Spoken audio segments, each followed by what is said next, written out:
So TYM has taken the best features of the T264 and basically carried them forward. There's a lot of similarities between these tractors. Pretty much the same transmission. The frame's a little bit different, but one of the biggest features you'll notice right off the bat is it has a captain seat on it. It's got armrest and it's also a suspension seat.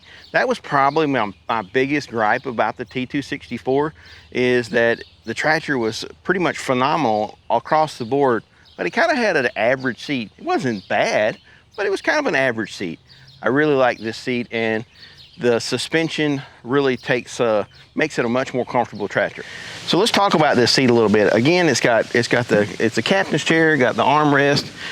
It also is adjustable for the shorter leg person, such as my wife, who always leaves it in the forward position, or it can be all the way back. It has a lot of room this way. And because the seat sets up a little bit higher, it really makes it feel a lot bigger than it was before.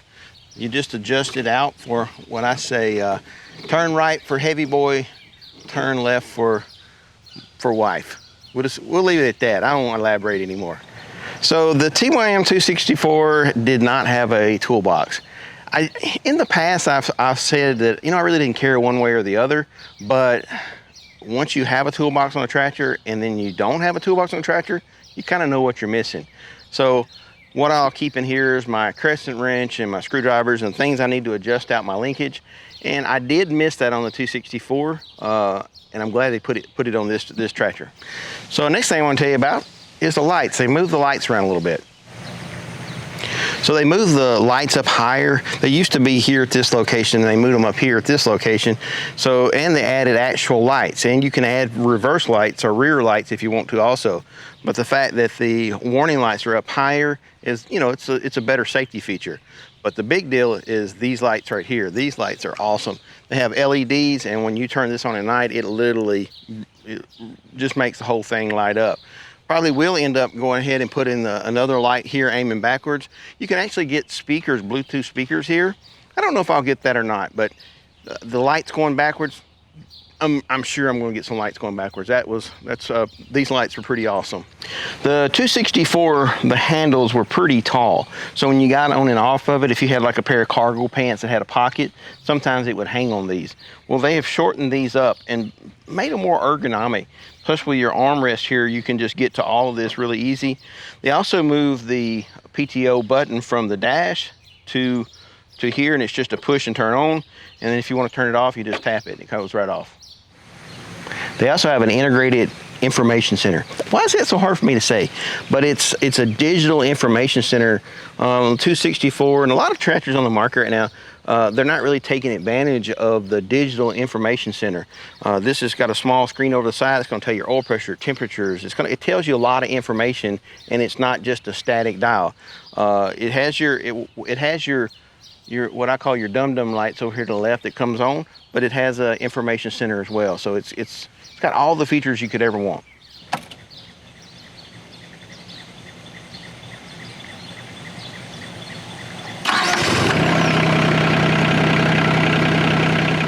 All right, so here's the layout of the left side of the seat. You have a 12-volt power outlet here. This will engage your rear PTO or leave your PTO in neutral. Hey, let me jump in real quick. If you get a mid-mount mower, you'll have an additional position here. And that's the gear side of it. And if you put it in neutral, that you can spin the PTO so you can align your splines up on, say, like your tiller or your brush hog. Here's your four-wheel drive control. Up is on, back is off, and then you got low range, neutral, and then high range. I kind of went blank there for a second. And I'll put this over in high range, and this is your PTO. This is the electric side. So if you want to turn you engage your PTO here, and then when you're ready to actually use it, you can push down and turn, and that turns it on. And then when you want to turn it off, you just tap it, and it goes right off. So on the right side as you're setting, you have this control panel here. And we'll talk about it in turn. So we have our joystick here. This joystick is already pre-wired with third function. All you have to do is put the third function kit on it and plug it up. There's no wiring, it's just easy to do. We have the third function kit coming, and so I look forward to showing a video on how to hook that up. So also on the right side, you have your hand throttle. Again, this is just the ergonomics of this is just better than the 264. Not only that, they spend a little bit extra time and money on making the movement fluid. It's a very fluid feeling. It's just smooth. All right, here is your rear 3-point hitch handle. Again, this is something that they have really refined. It's very smooth. It's one finger operation. Now you can adjust the 264 to be better. I did adjust mine out to be a little bit easier, but they have really put a lot of time and effort in making this a smooth function. It's night and day difference. So here's another feature that it has. It has a USB power port. It has 2 USB power ports.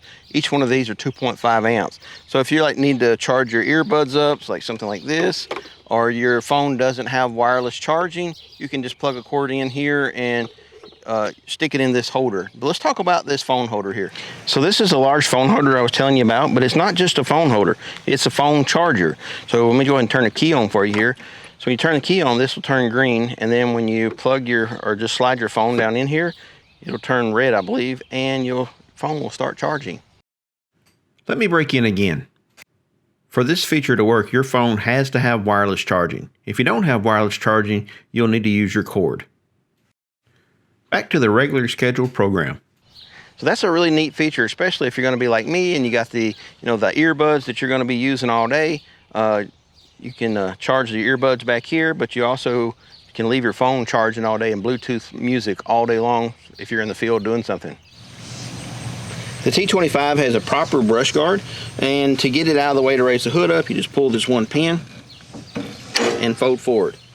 All right, before we move to the engine, I want to show you the TYM logo. This is the new TYM logo, and it's a neat logo, but this is just a cool little thing that they do. I dare you, just stay with me. You got to see this. Lights are cool. The logo lights up. How cool is that? That's just a neat little feature. I know it doesn't do anything, but it shows their pride in the product. Let me break in one more time. The projection headlights are a big improvement. All right, so we're going to pop the hood open here, and it's just one lever here in the operator station. We've already let the brush guard down, and it just pulls open on its own. So this is a 3-cylinder Yanmar engine. Yanmar is known for being one of the most premium engines. It is, in my opinion, the most premium engine on the market. So they went back with this Yanmar, and I have nothing bad to say about the Yanmar. I will say this in the past, that Yanmar was a loud engine. Well, TYM has went out of their way to put an exceptionally good muffler on here, and in this case, this Yanmar engine is now quieter than the Coupe J engine was. To this point, I see very little difference in power output. They're both 25 horsepower engines. As far as what they're going to do, I think it's going to be very, very equal. So if you have a T264, you'll understand what I'm talking about. To clean the front screen out, you had to remove one bolt at the front to pull this air cleaner holder out, and now you don't have to do that. Now you just pull this up and you have your screen that just pops out so you can clean it. It's really simple. You can do this in the field. They also added a little handle here where the other one didn't have it. And to put it back in, just same. Too easy. So this is another feature that I like. It has a surge tank, a proper surge tank. The 264, if you got the radiator clogged up a little bit and it started overheating just a little bit, it would spurt your radiator fluid out on the ground. Well, this has a surge tank, so as it heats and cools, it will actually suck the radiator fluid back in, and you won't lose as much antifreeze. The battery's up front. It's easy to get to. It has a ginormous hydraulic cooler on this tractor. This hydraulic cooler is considerably bigger than the hydraulic cooler on the 264. So the 264 had your hydraulic quick connects here, and that would leave the hoses on the tractor when you pull it away from your loader. Well, this one, what will happen is you have the connectors down here, and so the hoses will stay with your loader. I never really had a big problem with the 264. I would pull my hoses out and just wrap it around the post here, but I do see this as a convenience. The hoses stay with the loader. I had no issues with the 264's loader valve, but I will say they put on a really high-end loader valve on this particular tractor, and I can tell you from feeling it, it is very, very smooth. It allows both two functions at one time, so you can curl and lift at one time, and that's pretty unusual for a small tractor. So the 3-point hitch is basically the same as the 264. The T25, that's hard for me to say for some reason, has the same 1,500 pound lifting capacity.